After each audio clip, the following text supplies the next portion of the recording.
get started with today's episode, I would like to quickly read you our podcast disclaimer.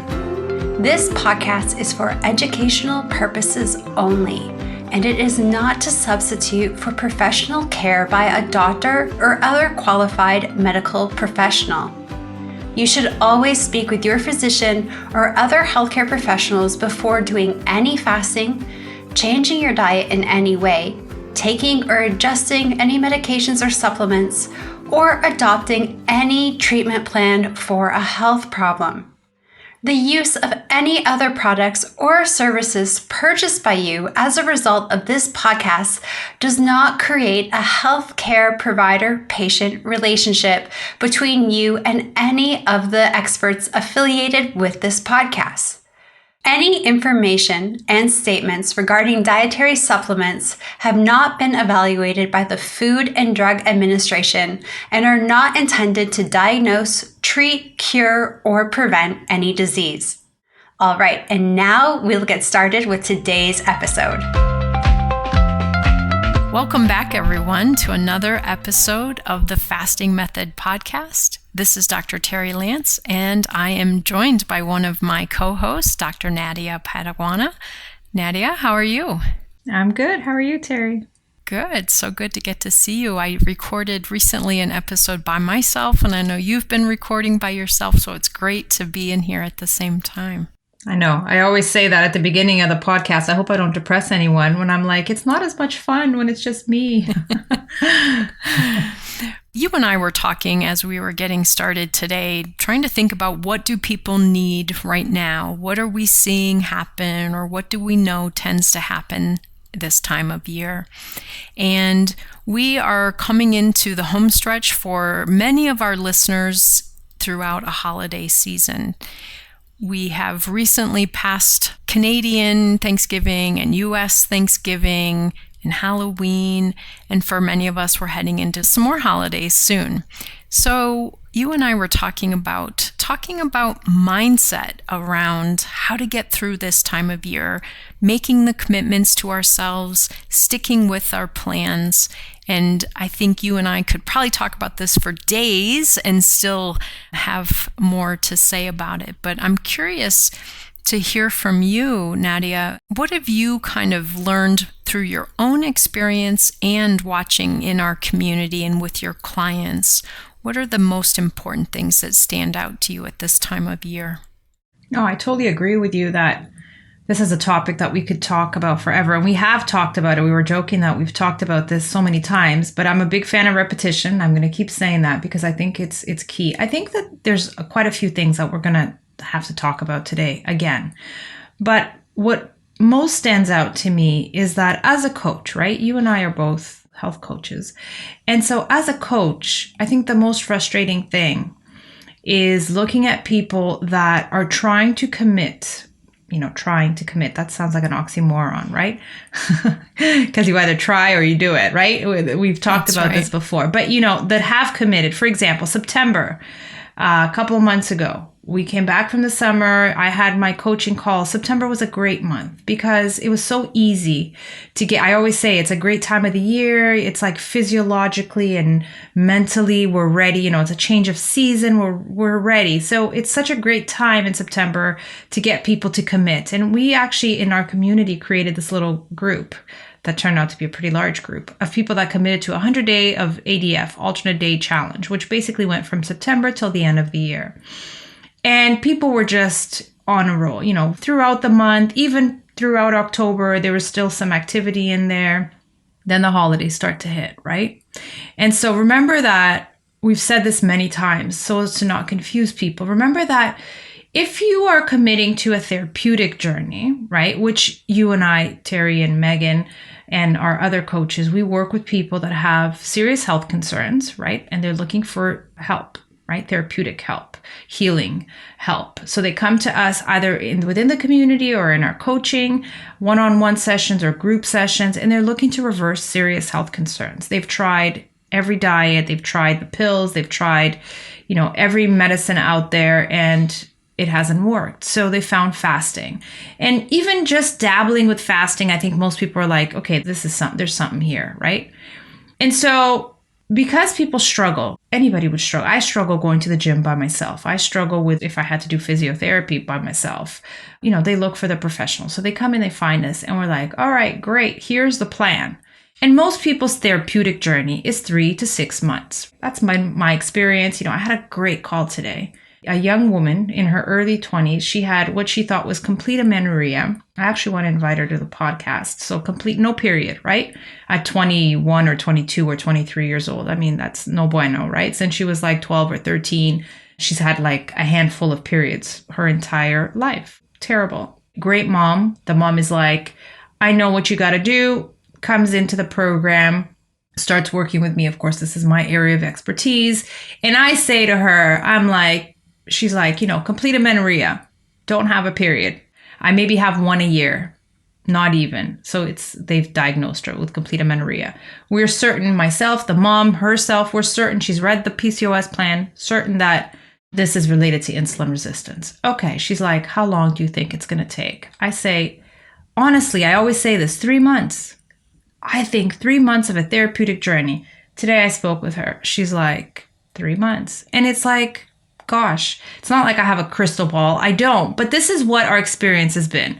Megan and Jason did a case study, 3 guys, all 3 of them reversed diabetes in 3 months. Like this is just over and over again. We have examples of people who have lost significant amount of weight and reversed health concerns, 3 to 6 months. They committed. This is what we call a therapeutic journey. I'm talking about this so extensively because I want for you to see the big picture here. We're not talking about lifestyle. We're not talking about, I do intermittent fasting. You hear all your neighbors and everybody at church and everybody else talking about intermittent fasting. That is not what I'm talking about. I'm not even talking about people who've chosen to eat real food or low carb. I'm talking about in the midst of this short 3 to 6 month therapeutic journey that you've committed to with a coach or with a community or just with your own, research and tools that you've collected. If you're doing this properly, you're committing to 3 to 6 months of reversing a health concern. Maybe it's PCOS, maybe it's diabetes, or something else related to this. People commit.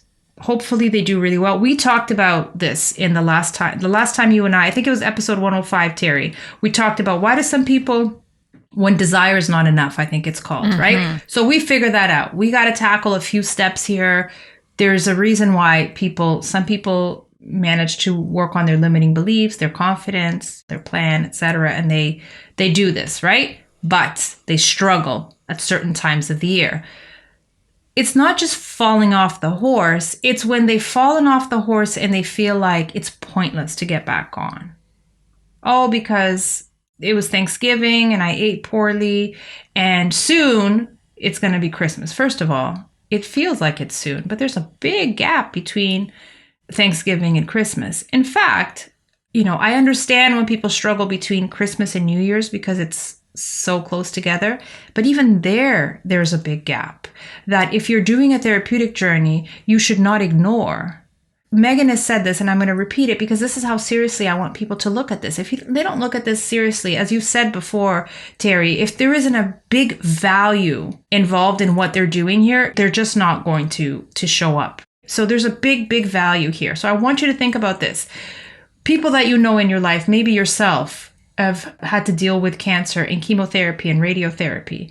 And you wouldn't miss a session no matter what, right? You would show up, you would do it. And not to say that you can't celebrate Christmas, you can't celebrate New Year's, you can't celebrate Thanksgiving, but you wouldn't go, oh, guess what, chemotherapist? I'm not coming between Halloween and January 2024. You wouldn't do that. You wouldn't take 3 months off of your chemo because, there's just going to be too many holidays. And so that's what we're talking about here. Much more so than the strategies, which I think we will talk about. But I just want people to look at this big picture. So if you're committing to this therapeutic journey, 3 to 6 months, and you reverse your health concerns, which I am very confident that you will, and you can, and we can help you do that, then the next phase is a totally different phase. Then we're talking about maintenance. Then, yes, we're talking about lifestyle. And how you choose to live your lifestyle, that's a different situation. I plan on doing a masterclass on this even next year, about TRE, and I'm always talking about TRE, but time restricted eating. Maybe that's what your maintenance looks like.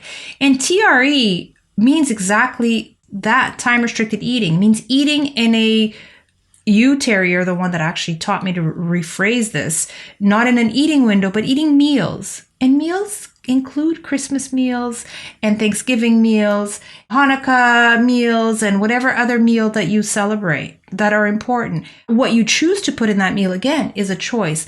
We're not talking about that. We're talking about this 3 to 6 month therapeutic journey, which means that if you're going to possibly miss a couple of holidays this year, so what? Is your life, your health not worth it? But we're not even saying that. I think, Terry, you started by saying, let's talk about how to recover quickly from these holidays, how to get back on to your commitment before the next holiday, right? Absolutely. And as I was listening to you, Nadia, it reminded me of my beginning of my healthier journey, because prior to 2014, I was really struggling with my diabetes and my weight, and I was eating horribly all day, every day. And I started by doing a Whole30. But I knew really quickly that I needed some pretty drastic changes, and not just for 30 days. So I committed to 100 days. I started this on March 1st in 2014, and my birthday is in March. And it didn't even dawn on me. And then all of a sudden, a few days in, I panicked because I thought, what am I going to do? My birthday is during this time. And I'm actually so glad that I started it the month of my birthday, because it challenged me to think differently about how I celebrate my birthday. My birthday did not need to be decadent food that harms me. I had a beautiful birthday. I had a beautiful birthday meal. So I'm so glad that it started then. And I've been working with a lot of clients recently who have started to take on a more therapeutic approach at this time of year. And I actually had an intake with someone saying they want to get started, but they were debating whether they should wait until January. And I said, no, I love that you're willing to start now. What a better time. There is not going to be a better time to learn. I have to adjust how I think about this. I have to change my mindset. If this is my commitment to have this health or, a certain amount of weight loss that I'm working on, it doesn't matter that it's a holiday. I have to figure out where to put my fasts, what food to eat, so that I stay in that therapeutic plan throughout these holidays. As you said, there's one holiday here and then one in a few weeks or a month or something. There's so many opportunities in between there where I can do great things for my body. And then maybe I need to shift. So for example, Thanksgiving might fall on a day that some people would fast. Okay, that week, just change your fasting schedule, which days it is. But to go into it knowing I am still committed to this therapeutic plan that I'm working, we don't have to throw that out because of the holiday or a birthday. Or I have a client who, I think 6 people in her family have a birthday within 1 month. And so every, few days they're celebrating another birthday. How do you stay in your therapeutic level of fasting and eating appropriately despite that? And I think it's super important. I, of course, go back to the story. I've already said this in a podcast episode where Megan talked about her client who had attended a few weddings and said that he had been unable to fast. 3 weddings in the month of August. That's 27 other days where you could still fast. So I think about the holiday schedule that may be coming up for some of us, 2 holidays, 3 holidays, maybe it's a week of holiday. How does that fit with your therapeutic plan for the month or for these 3 months, as you said? We don't need to throw that away because we have holidays coming. It goes back to, I think you and I were chatting about this offline a little bit earlier. It goes back to what you taught us about limiting beliefs, right? It's because we tell ourselves, there's no way I can do this during the holidays. Like the whole 3-month period, you can't do this. Like you said, even if you have 3 weddings in August, you have 27 other days to fast. In our family, We have one birthday after the other too. It's one of those. But again, my husband always finds a way to fast in between, because he's definitely the faster in our family. This is exactly it. For those of you, and there are many of you, even if it's not as consistently as you wish, but for those of you that are more committed, which is what we're looking for here, right? Commitment. Those of you who are more committed to your exercise and to your muscle building, which is something that I'm trying again. You can see I'm not there yet, but it is something that for me, it's a little bit harder, right? But I ask those of you that are stronger at this than I am, I know that you don't take a whole month or two off of going to the gym. Even if you have to change the schedule around, maybe you even change your exercise around. I have no idea, but you always figure out a way to show up. I was talking to somebody yesterday at lunch about this. She's a couple who's retired and they live here in Portugal near us. And she was telling me how she makes it work. If it's raining, she goes to the gym. And if it's sunny out, because we do live in a really nice sunny place, she goes outside, whatever. It's been raining a lot the last couple of weeks. So she's had to adjust, but she'll always show up. She will always show up because she enjoys it. And I know a lot of you guys in the community can attest to this. Those of you, Terri talked about birthdays, but those of you that are really committed and are in the midst of it, not looking at it from the outside, but in the midst of your therapeutic journey, maybe you're doing one of the, the rolling 42s, which seems to be this nail and hammer, as Coach Andrea calls it, this rhythm that feels easier and easier and better as you actually go. It doesn't get harder and harder.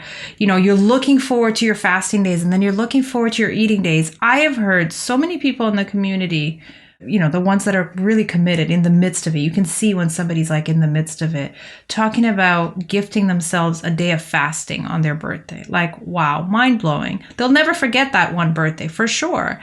And again, it's not every birthday for the rest of your life, or maybe it is. Maybe they love it so much that they would rather fast than eat all of the junk. And maybe that's the way that they want to celebrate themselves. Again, there are many ways of doing this.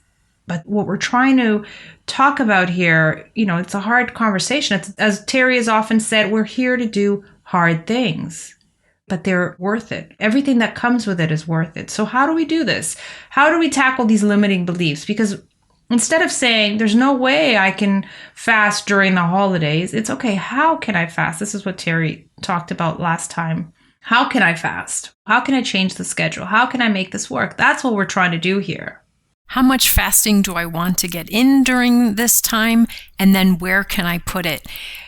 So many people are really good at figuring out how to get their kids to soccer practice and pick them up to take them to their flute lesson and do this. It's all just maneuvering things, moving when we're going to do this and when we're going to do this. So looking at your calendar for the month of November, for the month of December, for January, whatever you're in, and really look at, like you said, not can I or can I not? Is it black and white? But where?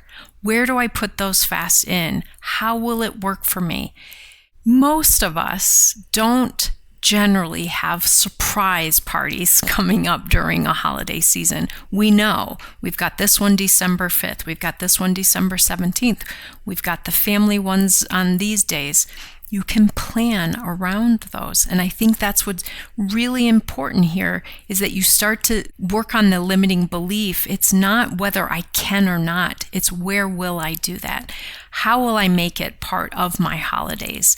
And see that as a positive part of your holidays. I used recovery strategies around the holidays rather than I felt horrible for 3 weeks straight.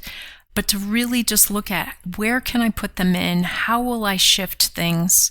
You probably know this about me, Nadia, and anyone who listens to Monday Mindset knows this, but I like to listen to a lot of podcasts, and I listen to podcasts about a lot of different things, entrepreneurs, people changing their lives, businesses, all these things. And so many of them talk about something that I think is really important for all of us in this. And that is if they work on a strategy of something that they're going to do every day. So let's say, for example, they have a morning routine. And in their morning routine, they meditate for 15 minutes. They do 30 minutes of writing, and then they do something else for 15 minutes. That's their morning routine. Well, you have to know that every once in a while they're not going to do that in the morning. There's a reason why. There's a special occasion. They have to get up and meet with people first thing in the morning, and they can't do their morning routine. What most of them talk about is that they hold themselves to, I don't miss this more than once. Some I've heard say twice. So let's say that's my morning routine and it's a Sunday morning and I'm with family and I can't do my routine. Okay, that's one. But Monday morning, it is for sure going to happen then. And so I encourage people to think about that when it comes to their strategies, their recovery strategy, their eating plan, their fasting. I'm not going to be off for more than one meal or one day. So even if you take that holiday and you say, look, I am not going to fast on this holiday. All right, Nadia, I'll give you a TRE, but I am not going to fast on this holiday. That's okay, because there's opportunity the day after or the day before. You don't let that go more than one day in a row, because otherwise we start to get further and further away from it. Now it's been 4 days since I did it. Now it's been 7 days since I did it. And now it's so much harder to get back in there. So to use that as a kind of mechanism to help during this time, that you don't go off your plan for more than one day in a row. It's quick, right back on track. I hope you guys are writing this down because I think that's a brilliant strategy. My experience with myself and with my coaching clients has been that when you miss more than one day or one meal, it's so much harder. It actually feels impossible. I actually wrote a blog post about this. Everything sucks when insulin is high. That's the title of my blog post, because my blog post in my own personal website, it's actually my journal. So every single blog post that I've written there are thoughts and things that I discover about myself, and then I just realize that we're not all that different. So if I go more than one day, more than one meal of eating certain things, or more than one day of not sleeping properly, that raises those insulin levels, the food, the not sleeping. It's my 5 pillars all over again, not doing TRE, eating late at night, more than one day in a row. That raises my insulin. After more than a day, whether it's 2 day, 3 day, a week, worse, a month, terrible, your insulin is so high that everything sucks. And it's worse than Everest. It's unclimbable. It feels unclimbable. So although I do have a strategy for that, I still think it's so much easier. So why not do it that way, right? Don't have more than one meal. Don't skip more than, your one day of fasting, etc., etc. So write that down, guys. I really think that is probably the best strategy, especially in the midst of, I actually think that in the midst of your maintenance journey too, like getting off track more than one day, maybe you allow yourself more days off here and there because it just fits in with your maintenance strategy, your lifestyle. But 2 days in a row, it's going to not only feel horrible, but it's just the mindset and physiologically to get back on track. The cravings, the insulin beast, everything just gets so hard. So because of that, I've been learning that. I realize that for me, a recovery plan is, it's a very important tool. It's like a first aid for sure. After a trip, for example, because sometimes during trips, it's really hard and you might find yourself going off for more than a day. And so after a trip, after a very stressful period or an illness or something, I think that it's important to have that first aid, right? The recovery plan. And no secret, I talk about this all the time. For me, it's fat fasting, which is a fast mimicking diet. It's choosing very, in fact, there are foods that have an insignificant insulin response, and you can choose those out of my food pyramid, and eating those repetitively for a couple of days really drops that insulin.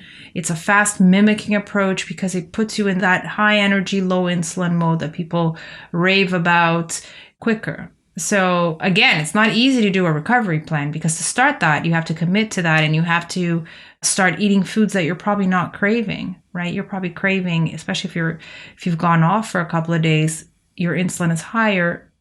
Everything sucks when insulin is high, but you also know exactly what you crave and what you feel like eating when insulin is high. But again, you want to have a strategy for coming off of that, right? You don't want to stay in that mode forever. You know what that was like before, right? Before you started this.